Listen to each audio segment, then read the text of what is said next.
Hoy te presentamos un libro extraordinario, al igual que cualquier obra escrita con alma. Anita Moorjani, la autora de este libro, relata su experiencia cercana a la muerte, conocida como ECM. Si disfrutas de los libros físicos, de leerlos y de darles ese espacio sagrado en tus estanterías de libros especiales, entonces este es un libro que definitivamente deberías considerar. Te lo recomendamos y por esta razón compartiremos los puntos clave y conceptos más importantes que hemos aprendido al leerlo. La historia de vida de Anita Moorjani es una experiencia cercana a la muerte estando en coma debido a un cáncer terminal. Y cómo volvió a la vida y cómo se curó rápidamente, dejando perplejos a los médicos, aunque no hay mejor manera de conocerla que a través de sus propias palabras, leyéndolo directamente. La editorial en castellano es de Gaia y el prólogo está escrito por el reconocido Wayne Dyer. Si deseáis escucharla de primera mano, os dejo un enlace a un vídeo suyo en la descripción. Ahora sí, empecemos. En el capítulo 1, Anita nos adentra en sus orígenes y su infancia en un entorno multicultural y multidimensional. A lo largo de este capítulo comparte sus experiencias de crecer en Hong Kong, donde aprendió a hablar diferentes idiomas y a vivir de acuerdo con las tradiciones hindúes de su familia. Ella nos presenta sus raíces étnicas e introduce la diversidad cultural de su familia, que incluye una mezcla de influencias indias, chinas y británicas. Describe cómo vivir en Hong Kong la expuso a dos mundos diferentes, el británico y el chino, y cómo esto influenció en su identidad. Respecto a esto, dice textualmente: Hong Kong, una metrópolis vibrante y bulliciosa, es una ciudad con una mayoría de población china, así que con los nativos aprendí a hablar cantonés. Además menciona por primera vez cómo son sus relaciones familiares con su padre, madre y hermano, destacando las diferencias en la dinámica familiar y cómo se sentía cerca de su hermano, diciendo que siempre fue una influencia masculina más poderosa en su vida que su padre. Otro aspecto que destacamos de este primer capítulo es una reflexión y cuestionamiento de los roles de género tradicionales en su cultura y de su religión hindú, y de cómo de bien pequeña estaba familiarizada con las creencias de reencarnación o en karma o mal karma. En el capítulo 2, Anita describe su experiencia ya en la escuela, pero una escuela católica dirigida por monjas. A los 7 años comenzó a asistir a esta escuela y experimentó el choque cultural y religioso que surgió debido a las diferencias entre su fe hindú y la enseñanza católica. Y dice así al respecto: fue entonces, con apenas 7 años, cuando empecé a experimentar el impacto de las diferencias culturales y religiosas. Las monjas hablaban del cielo y ella no entendía por qué, si era hindú, a lo mejor no iría al cielo. Aquí expresa ese impacto de diferentes culturas y cómo desarrolló un temor a Dios, hasta tal punto de no poder dormir por las noches por si Dios se la llevaba y no había cumplido con sus mandamientos. Al ir creciendo tuvo que lidiar con ese tema cultural en su propia familia, diciendo: yo seguía sin saber si quería ser hindú, pero obedecía los deseos de mis padres, tal como debe hacer una buena niña india. A pesar de esto, cada vez le interesaba más aspectos del hinduismo también. Y en el capítulo 3, antes de llegar a la experiencia cercana a la muerte, narra las luchas relacionadas con las expectativas culturales y religiosas, pero dentro de la familia, en relación con el matrimonio. Cuestionó los intentos de su familia por matrimonios concertados y, incluso, rompió un compromiso matrimonial, y también el cuestionamiento de por qué las mujeres y los hombres tenían reglas distintas. Estas cuestiones le llevaron a un conflicto con su padre y a ser criticada y juzgada por su comunidad. Sin embargo, en el capítulo 4 narra cómo encuentra su amor verdadero. Conoce a Dani Morjani por casualidad y aunque inicialmente duda sobre una relación seria debido a las presiones culturales pasadas, gradualmente se enamora de él. Y dice así: pareció surgir entre los dos una sensación de mutuo reconocimiento muy intensa. Era como si nos conociéramos de toda la vida, y yo fui perfectamente consciente en ese momento de que él estaba sintiendo exactamente lo mismo que yo. Así que la relación entre ellos se fortalece a medida que descubren que comparten valores y actitudes similares hacia la cultura y el matrimonio. En este mismo periodo, entre planes de boda, fallece su padre y se permite ese periodo de luto y ajusta sus planes de boda, pero acaba casándose con Dani. En el capítulo 5, titulado El diagnóstico más temido, empieza el tema de diagnóstico.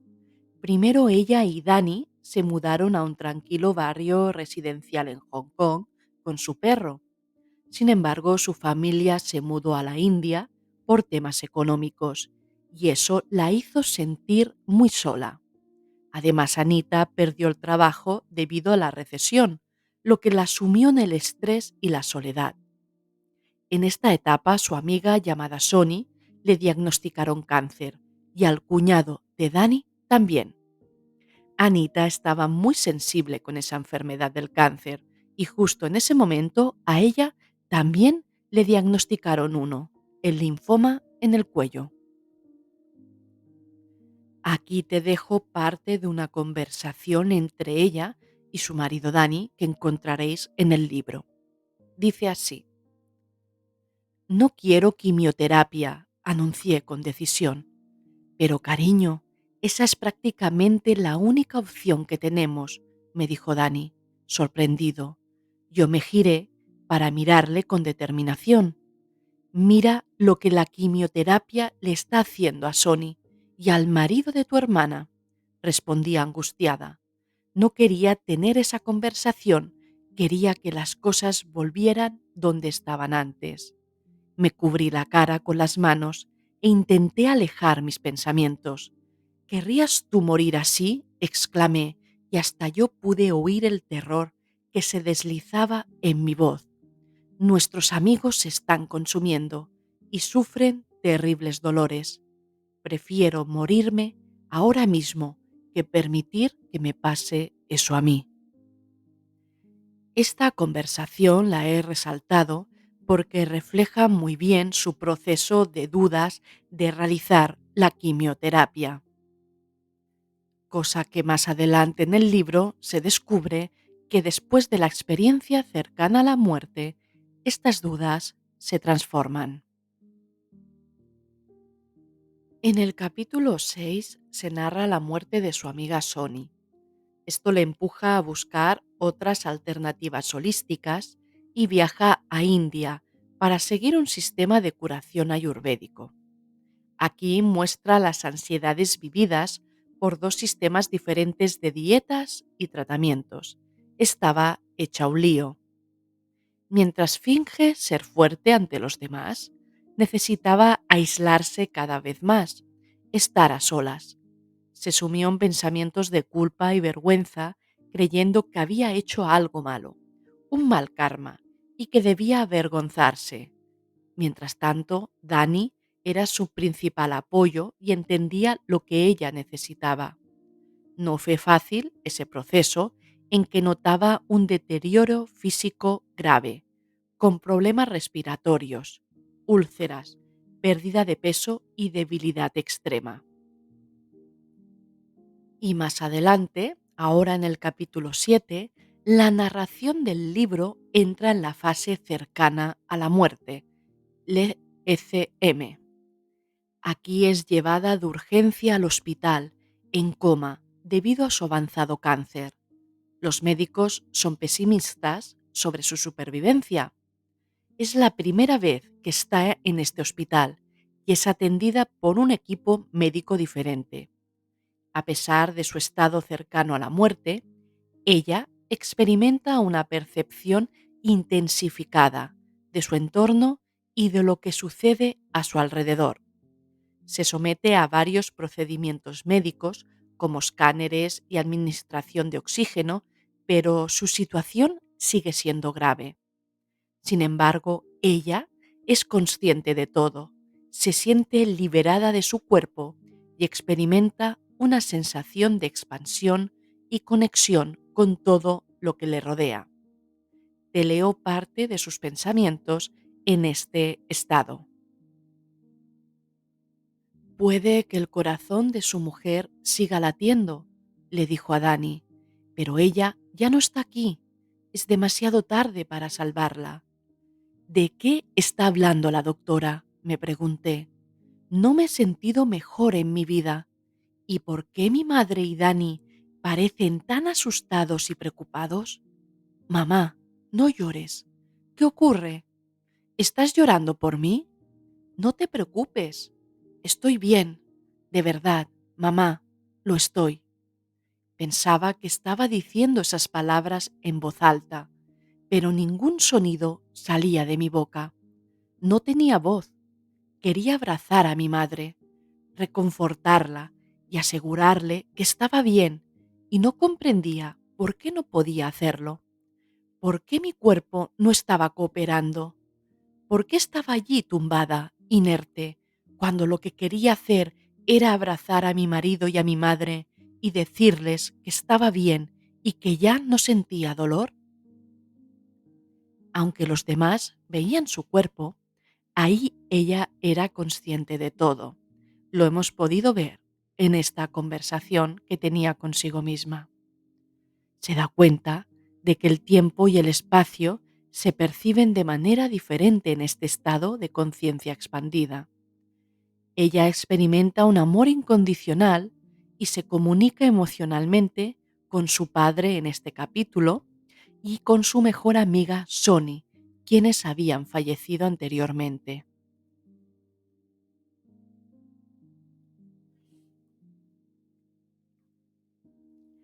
Y sobre este punto dice así: y entonces fue como si mi esencia se fundiera con la de Sony y me convertí en ella. Comprendí que ella estaba aquí, allí y en todas partes, que era capaz de estar simultáneamente en todos los lugares y en todos los momentos para sus seres queridos. Aquí Anita, en esta experiencia, nos explica que aprende que merece amor y aceptación incondicionales simplemente por existir. Esta experiencia le hace una profunda transformación y comprensión de su verdadera esencia. Esta experiencia debió ser increíble para Anita, ver que no sufría, que existía más allá del cuerpo y además ver a su mejor amiga y a su padre. En el capítulo 8, la autora, Anita, intenta expresar su experiencia cercana a la muerte, utilizando metáforas y analogías, y comienza comparando la vida física con vivir en un almacén oscuro con una pequeña linterna, donde solo puedes ver lo que iluminas. Y dice así: imagina un almacén enorme y oscuro. Tú vives allí dentro y solo tienes una pequeña linterna para iluminarte. Sin embargo, durante la experiencia, la autora describe como una repentina explosión de luz y color cambia todo, diciendo: entonces, por primera vez, en una repentina explosión de luz, color y sonido, puedes ver simultáneamente todo lo que alberga. Esta explosión de conocimiento la hace consciente de que su realidad anterior era limitada y prosigue diciendo: entiendes que lo que solías considerar tu realidad era en verdad solo una mota dentro de la vasta maravilla que te rodea.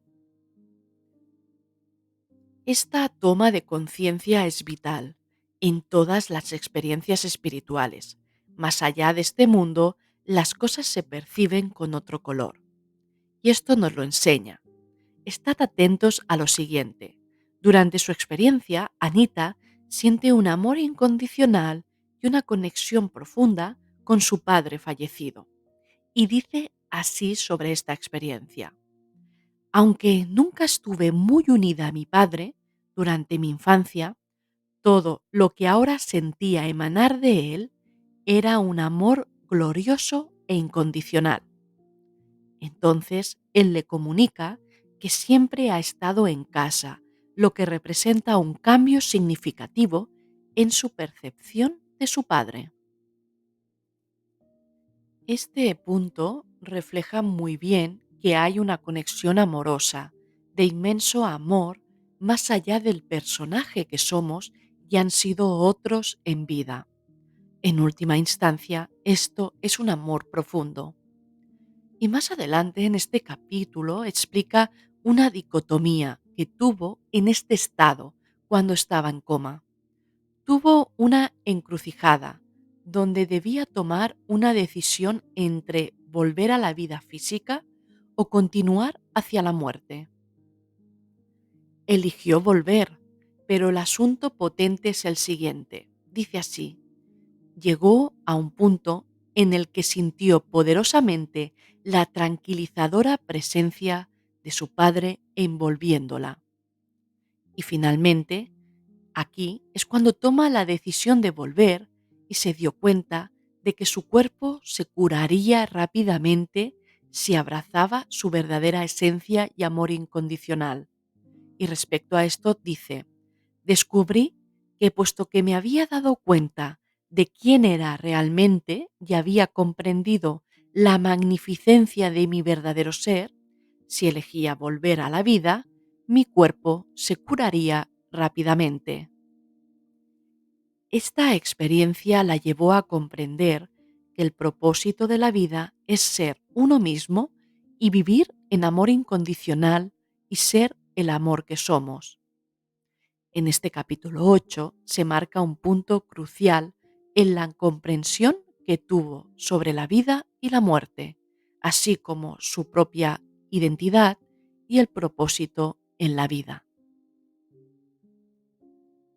Veamos ahora qué encontramos en el libro en el capítulo 9. Se comparte los acontecimientos que siguieron a su regreso de la experiencia cercana a la muerte y su curación milagrosa en el hospital. Anita relata cómo su hermano Anoop, que vivía en la India, sintió la urgencia de viajar a Hong Kong cuando ella estaba en coma. Además, mientras ella estaba en coma, su amiga Mona, que es budista, reunió a un grupo de devotos para entonar cánticos en aras de su curación. Además, su madre desde el pasillo del hospital rezaba a Shiva, y Linda, una amiga íntima de la familia, también organizó un grupo de oración en su iglesia. Todo estaba colaborando para la curación, pero sobre todo porque ella había decidido volver y no morir aún. La recuperación fue milagrosa, pues las expectativas médicas no eran favorables. Sin embargo, sus órganos empezaron a funcionar nuevamente y sus tumores disminuyeron de tamaño después de su experiencia cercana a la muerte. Después de esta experiencia, sentía un enorme amor y empatía hacia todos. Y dice así textualmente: me sentía desbordada de amor por todas las personas que acudían a cuidarme o atenderme de un modo u otro. Y también apreciaba todo con mayor detalle y dice así: lo vi todo con nuevos ojos, como si fuera nuevamente una niña. El paisaje no tenía nada de extraordinario, pero era lo mejor que había visto en mucho tiempo, tal vez en toda mi vida. En este capítulo 9 se refleja muy bien el asombro y la gratitud de la autora por su regreso a la vida y su nueva perspectiva sobre la existencia y cómo su experiencia cercana a la muerte influyó en su forma de ver el mundo y su relación con los demás. Realmente fue tocada por el milagro. Y ya en el capítulo 10 podemos leer su proceso de recuperación y cómo vio su reflejo esquelético en la cama, y relata cómo superó su miedo a la quimioterapia diciendo esto: sabía perfectamente que si hubiera estado en esa situación antes de mi experiencia en el otro ámbito, me habría matado de miedo el mero hecho de ver impreso en enormes letras rojas la palabra tóxico en la bolsa que contenía lo que metían por las venas. Aquí vemos el antes y el después, el miedo anterior a la quimioterapia, y después de la experiencia cercana a la muerte no tuvo miedo. A pesar de las expectativas médicas, los resultados de las pruebas sorprendían a los médicos, ya que no encontraron rastro de cáncer en su cuerpo. Con una muestra que le hicieron en la médula, los resultados al fin dieron negativos. No había rastro de cáncer. A las 5 semanas de su ingreso en el hospital, le dieron el alta médica. Aunque podía caminar sola, necesitaba ayuda para subir y bajar escaleras, pero se recuperó. En el capítulo 11, Anita narra cómo la mayoría de las personas que la conocían quedaron sorprendidas al ver su notable mejoría después de su salida del hospital, ya que habían asumido que no sobreviviría. Después de su experiencia cercana a la muerte, ella se sintió incapaz de explicar completamente su experiencia a los demás. Su hermano Anop investigó sobre experiencias cercanas a la muerte y encontró la fundación para la investigación de estas experiencias. Anita pues entonces empezó a leer testimonios similares en esa web, lo que le llevó a comprender que su experiencia tenía similitudes con otras ECMs. Entonces el doctor Long, oncólogo y creador de esta fundación, se puso en contacto con Anita después de leer su testimonio y quedó impresionado por su experiencia. Le hizo preguntas detalladas sobre su enfermedad y experiencia y publicó su testimonio en la web de esta fundación. Aparte, en Estados Unidos, otro oncólogo, el doctor Peter Coe, se interesó por el caso de ella, después de que varias personas le enviaran enlaces a su historia en la web. El doctor Ko visitó Hong Kong para estudiar sus informes médicos y se reunió con Anita, y quedó intrigado por su recuperación y la posibilidad de que algo no físico hubiera influido en ella.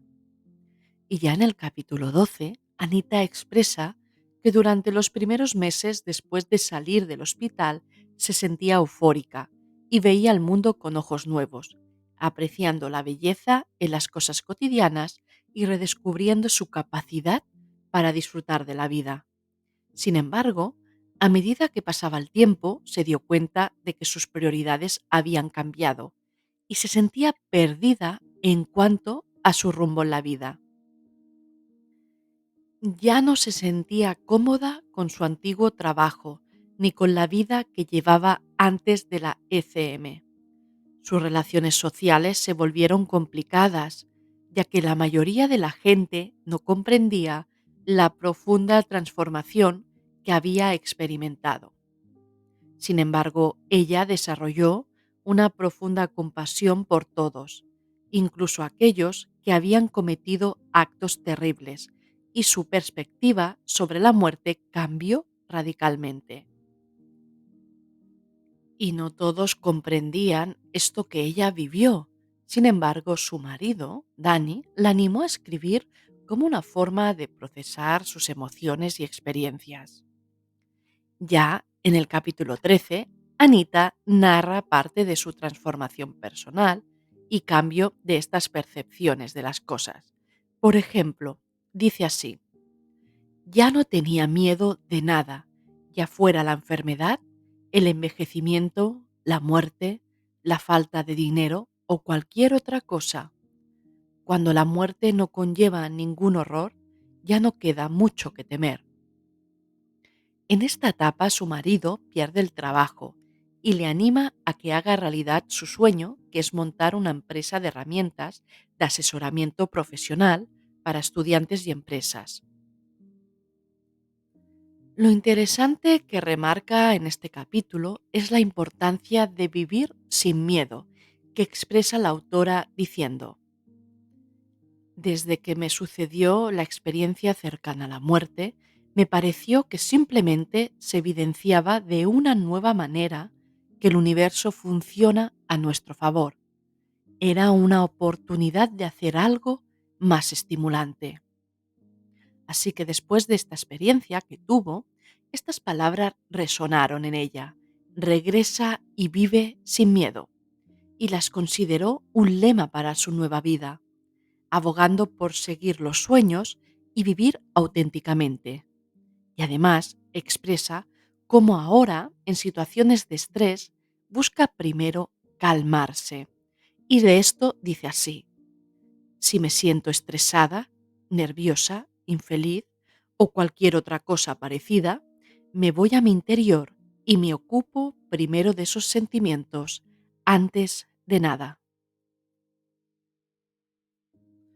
Y prosiguiendo en el capítulo 14, explica cómo llegó a compartir su historia y dejó que las cosas sucedieran de forma natural, sin forzar, y confió en aquellos que necesitaban escuchar su historia, que la encontrarían en el momento adecuado. Aún así, muestra su actitud de estar abierta a que sucediera lo que tenía que suceder. Ella comprendió que su experiencia cercana a la muerte y curación no eran sólo para su beneficio personal, sino que tenían un propósito más amplio en la curación emocional y espiritual de otras personas.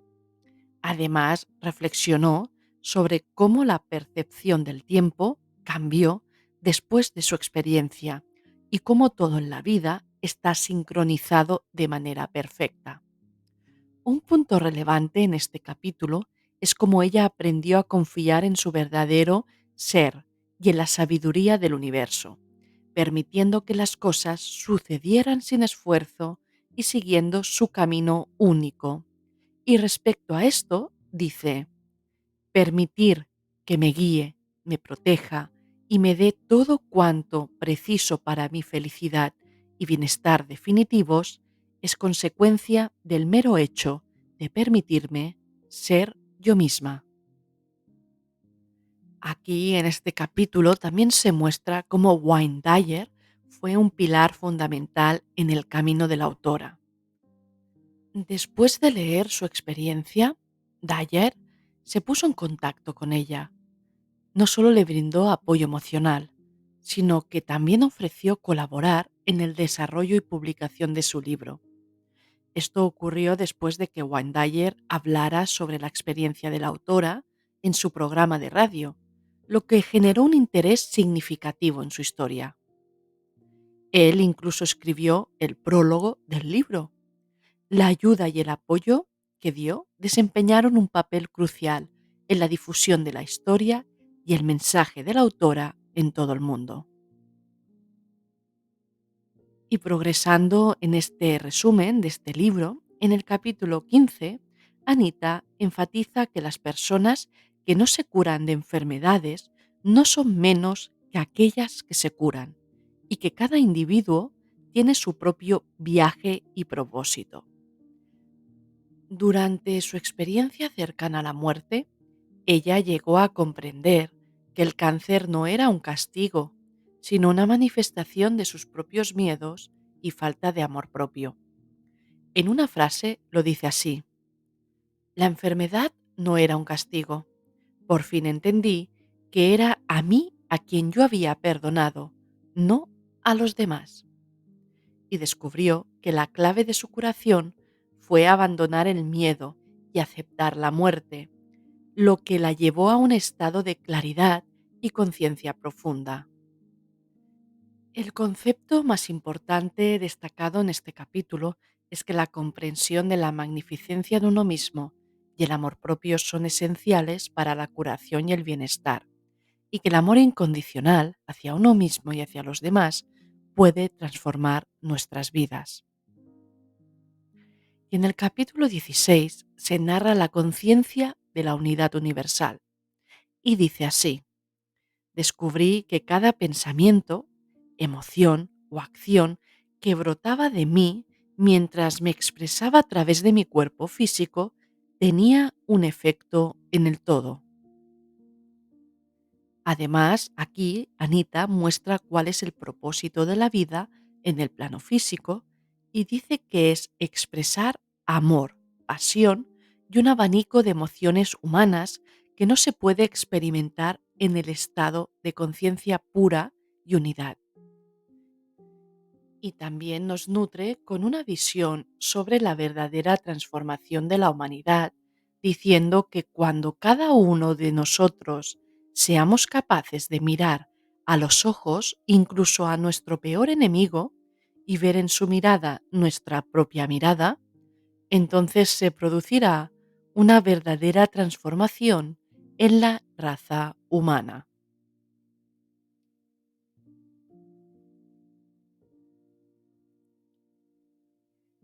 El mensaje que aprendemos en este libro, revelador y lleno de una gran experiencia transformadora de Anita y que ha compartido con todos, es que la clave es confiar en el proceso, incluso cuando nos podamos encontrar en momentos difíciles, y no tener miedo de sentir ansiedad, tristeza o miedo, en vez de reprimir todas esas emociones hasta que desaparezcan.